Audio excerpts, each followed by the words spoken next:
Halo Sobat Investamin, pada episode ke-9 ini kita akan mengulik tuntas topik resesi Indonesia 2020. Pandemi virus corona mulai berdampak luas di sejumlah negara, menyebabkan resesi global. Sejumlah negara kini melaporkan terjadinya resesi ekonomi, mulai dari Korea Selatan, Jerman, Singapura, Prancis, Italia, hingga Amerika Serikat.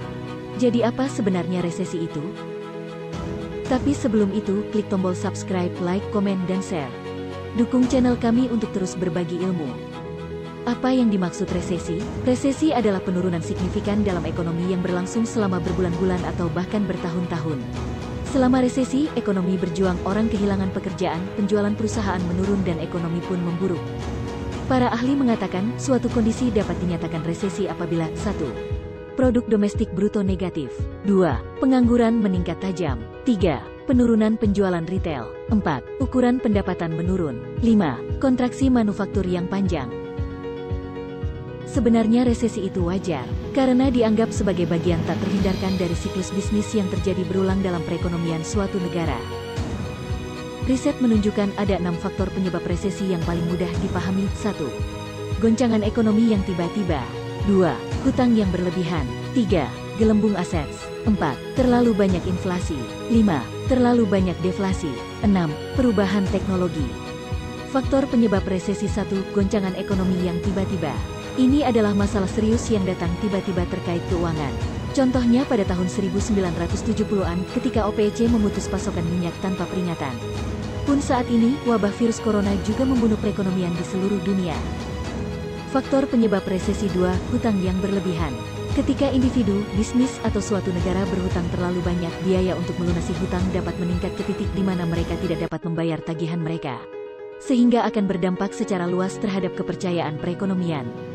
Faktor penyebab resesi. 3. Meledaknya gelembung aset. Ketika keputusan investasi didorong oleh emosi, hasil ekonomi buruk akan mengikuti. Investor menjadi terlalu optimistis. Kondisi ini disebut juga sebagai kegembiraan irasional. Hal ini dapat menggembungkan pasar saham dan real estate. Dan ketika gelembung itu meletus, penjualan panik dapat menghancurkan. Faktor penyebab resesi. 4. Terlalu banyak inflasi. Tren harga yang stabil dan naik seiring waktu. Inflasi bukanlah hal yang buruk, namun inflasi yang berlebihan dapat berbahaya. Bank sentral mengendalikan inflasi dengan menaikkan suku bunga, karena suku bunga yang tinggi dapat menekan kegiatan ekonomi di suatu negara. Faktor penyebab resesi. 5. Terlalu banyak deflasi. Ketika harga turun dari waktu ke waktu, sehingga menyebabkan upah berkontraksi yang selanjutnya dapat menekan harga. Ketika lingkaran umpan balik deflasi tak terkendali, individu, bisnis, dan negara akan berhenti berbelanja, sehingga merongrong perekonomian skala besar. Faktor penyebab resesi. 6. Perubahan teknologi. Penemuan baru dapat meningkatkan produktivitas dan perekonomian jangka panjang, tetapi mungkin memerlukan sedikit waktu untuk penyesuaian teknis. Saat ini, beberapa ekonom khawatir bahwa artificial intelligence dan robot dapat menyebabkan resesi dengan menghilangkan kategori pekerjaan. 6 dampak negatif paling umum dari resesi. 1. Investasi anjlok drastis. 2. PHK massal naik signifikan. 3. Produksi barang dan jasa turun drastis. 4. PDB nasional minus. 5. Kredit macet meluas. 6. Banyak perusahaan gulung tikar. Akankah fenomena resesi ini menghantui Indonesia?